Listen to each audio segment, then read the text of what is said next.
Hello everyone. BSc first year के पिछले video तक हमने नेचुरल सिलेक्शन और उसके प्रकार के बारे में पढ़ा था। इस वीडियो में हम बात करेंगे जेनेटिक बेसिस ऑफ इवोल्यूशन यानी उद्विकास की आनुवांशिक आधार के बारे में। तो बात करते हैं जेनेटिक बेसिस ऑफ इवोल्यूशन की, यानी आनुवांशिकता जो है इवोल्यूशन में किस प्रकार से सहायक होती है, यानी आनुवांशिकता के आधार पर इवोल्यूशन को हम किस प्रकार से समझ सकते हैं या उसका डिस्क्रिप्शन दे सकते हैं। तो सबसे पहले बात करते हैं इसमें मेंडेलियन पॉपुलेशन के बारे में, या मेंडेलियन समष्टि क्या होती है। The group of individuals of same species which are interbreeding independently. तो मेंडेलियन पॉपुलेशन उसे कहते हैं कि ये एक ऐसा ग्रुप है सदस्यों का जो कि एक ही प्रजाति के होते हैं और ये सभी स्वतंत्र रूप से अंतः प्रजनन या इंटरब्रीडिंग इनके अंदर होता है।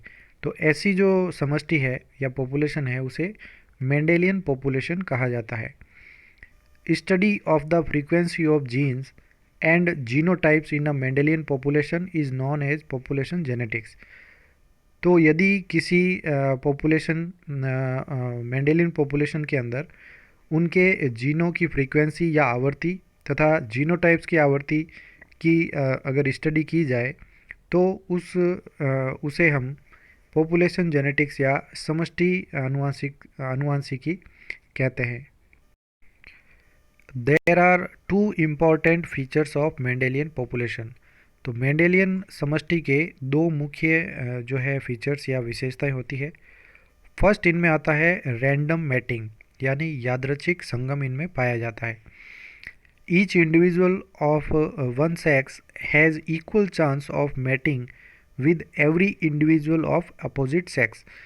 तो इसका मतलब है कि प्रत्येक जो सदस्य होता है किसी पॉपुलेशन के अंदर जो कि किसी एक लिंग का हो, यानी नर या मादा दोनों में से कोई एक, उनमें सभी को जो है बराबर का चांस या बराबर का जो है उन्हें ये संयोग मिलता है कि दूसरे इंडिविजुअल के साथ में, यानी उसके विपरीत जो लिंग होते हैं, यानी नर है तो मादा के साथ उन्हें मैटिंग करने का बराबर चांस मिलता है, और मादा है कोई तो नरों के साथ जो है बराबर चांस जो है उन्हें मैटिंग का मिलता है।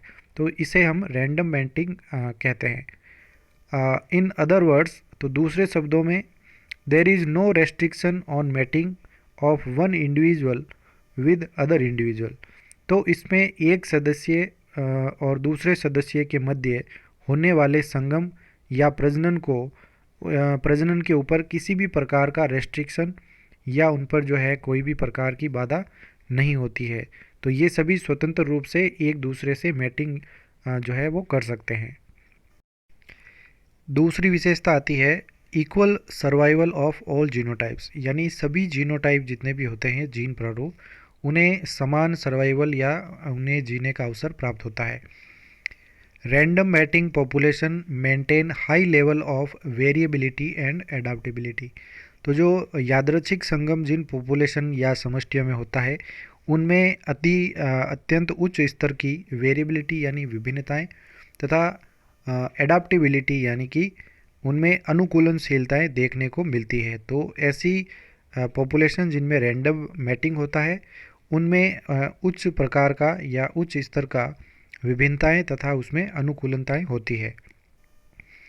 Random mating individuals belong to the same species and same gene pool. तो जो रैंडम मैटिंग करने वाले सदस्य होते हैं या यादृच्छिक संगम करने वाले जितने भी सदस्य होते हैं ये सभी एक ही जाति से बिलोंग करते हैं, यानी एक ही जाति के होते हैं, और इन सब में इनका जो जीन पूल होता है यानी जितने भी जीन होते हैं वो लगभग एक समान इनमें पाए जाते हैं। तो अब बात करते हैं कि जीन पूल क्या होता है। तो gene pool is defined as sum total of genes present in a Mendelian population. तो जीन पूल का मतलब यह है कि किसी मेंडेलियन पॉपुलेशन या समष्टि के अंदर पाए जाने वाले सभी जीनों का योग होता है, यानी किसी पॉपुलेशन में जितने भी जीन उपस्थित हैं, सभी सदस्यों के अंदर जितने भी जीन उपस्थित हैं उसको हम जीन पूल कहते हैं। The genes are temporarily embodied in the individuals and are passed on to the next generation in the reproductive gametes of the population। तो जितने भी जीन होते हैं वो टेम्परेरी रूप से इंडिविजुअल्स यानी सदस्यों के अंदर रहते हैं और ये पास किए जाते हैं यानी इनको ट्रांसफ़र कर दिया जाता है नेक्स्ट जनरेशन या अगली पीढ़ी के अंदर। और ये होता है रिप्रोडक्टिव गैमेट्स यानी इनमें जो प्रजनन के लिए युग्मक बनते हैं पॉपुलेशन के अंदर, उन गैमेट्स के द्वारा या गैमेट्स से होकर जो है ये जीन जितने भी होते हैं किसी एक इंडिविजुअल के अंदर वो नेक्स्ट जनरेशन के अंदर ट्रांसफ़र कर देता है। The study of gene pool of a population tells us the total number of gene, यानी कि किसी भी पॉपुलेशन या समष्टि के जीन पूल की का अध्ययन जो है वो हमें ये बताता है कि उसमें टोटल नंबर ऑफ जीन यानी उसमें पॉपुलेशन में कुल कितने जीन उपस्थित हैं, उनकी संख्या कितनी है। देयर काइंड्स, उनके प्रकार कितने हैं यानी किसी पॉपुलेशन में कितने प्रकार के जीन पाए जाते हैं वो भी हमें जीन पूल की स्टडी बताती है। Variety present in the population, कितने प्रकार की जो विभिन्नताएं हैं उस समष्टि के अंदर उपस्थित है। The proportion of different kinds of genes, और अलग अलग प्रकार के जीनों का अनुपात जो है उस समष्टि में कितना है, ये भी हमें पॉपुलेशन की जीन पूल के अध्ययन से पता चलता है। And also the way these kinds are distributed among the individuals of the population, और इससे ये भी पता चलता है कि ये किस प्रकार से ये सभी प्रकार के जितने भी जीन्स उपस्थित हैं ये डिस्ट्रीब्यूट किए जाते हैं अलग अलग सदस्यों के अंदर जो कि उस पॉपुलेशन के अंदर उपस्थित है। तो ये सभी जानकारियाँ जो है जीन पूल के अध्ययन के द्वारा ही पता चल सकती है। तो अब बात करते हैं इसकी विशेषताओं की। जीन पूल के अंदर क्या विशेषताएं होती है, तो इसमें पहला आता है इंटीग्रिटी ऑफ जीन पूल, यानी जीन पूल के अंदर जो है वो समग्रता बनी रहती है। The gene pool of a population maintains its integrity as long as there is no interbreeding between population. तो किसी भी जीन पूल के अंदर पॉपुलेशन जो होती है तो उस पॉपुलेशन के जीन पूल में इंटीग्रिटी या समग्रता बनी रहती है, यानी सारे जितने भी जीन होते हैं वो एक साथ बने हुए रहते हैं। और ये कब तक बने रहेंगे कि जब तक कि कोई दूसरी पॉपुलेशन के साथ में उनका अंतर प्रजनन जो है वो नहीं होता है, यानी कि दूसरे पॉपुलेशन के साथ में इनमें अगर रिप्रोडक्शन नहीं होता है तो जीन पूल जो है उसकी इंटीग्रिटी बनाए हुए रखता है। बिकॉज ऑफ इंटरब्रीडिंग, यानी अंतर प्रजनन के कारण बिटवीन सिस्टर पॉपुलेशन या उनकी जो सिबलिंग पॉपुलेशंस होती है, the genes from one sister population enter to the other and vice versa. और इसके कारण क्या होता है कि दो अगर भिन्न भिन्न प्रकार की पॉपुलेशंस हैं और यानी इसकी जो सिबलिंग पॉपुलेशन है यानी इसकी की जो है कज़िन पॉपुलेशन होती है ये, तो इनके अंदर अगर इंटरब्रीडिंग होता है तो ये जो है जीन पूल आपस में ट्रांसफ़र कर देते हैं, यानी जीन पूल जो है वो ट्रांसफ़र हो जाता है। और इसी प्रकार से दूसरी अगर किसी पॉपुलेशन के साथ में इनका इंटरब्रीडिंग होता है तो ये वहाँ पर इसको ट्रांसफ़र कर देती है। तो इस प्रकार से आगे इसमें प्रक्रिया चलती रहती है। This transfer of gene is called gene flow. और इस प्रकार का जब ट्रांसफ़र होता है या स्थानांतरण होता है जीनों का, इसे हम जीन फ्लो यानी जीन प्रवाह कहते हैं। तो इस प्रकार से अलग अलग पॉपुलेशन के मध्य जब जीनों का आदान प्रदान होता है तो उसे हम जीन फ्लो कहते हैं। Gene flow leads to mixing and reshuffling the gene pool. अब जीन फ्लो के कारण क्या होता है कि जितने भी जीन पूल होते हैं ये सभी आपस में मिक्स हो जाते हैं या संलित हो जाते हैं या रीशफल इनके अंदर होता है, यानी जीनों का जो क्रम है वो पुनः नए सिरे से वापस बनता है, यानी इनमें नए संयोजन जो है वो प्रकट हो जाते हैं। दूसरी विशेषता आती है जीन पूल की इक्विलिब्रियम यानी साम्य अवस्था। द जीन पूल मेंटेन्स और tries to maintain a dynamic equilibrium in gene and genotype frequencies. तो जीन पूल की ये विशेषता है कि ये हमेशा यही कोशिश करता है कि उसके जीन पूल के अंदर जो जीन और जीनोटाइप होते हैं उनकी आवृत्तियाँ जो है वो साम्य अवस्था के अंदर बनी रहे, यानी वो चेंज उसमें नहीं हो, ये हमेशा जीन पूल के अंदर विशेषता होती है। But the change due to mutation, लेकिन परिवर्तन जो है आता है इन जीन पूलों के अंदर म्यूटेशन या उत्परिवर्तन के कारण। Superior interbreeding and natural selection, और सुपीरियर इंटरब्रीडिंग या अंतर प्रजनन यानी दो अलग अलग पॉपुलेशन के बीच में इंटरब्रीडिंग हो जाती है, और नेचुरल सिलेक्शन या प्राकृतिक वर्ण के द्वारा इनके अंदर ये फ्रीक्वेंसी जो जीन और जीनोटाइप होते हैं उनकी आवृत्तियाँ बदल जाती है।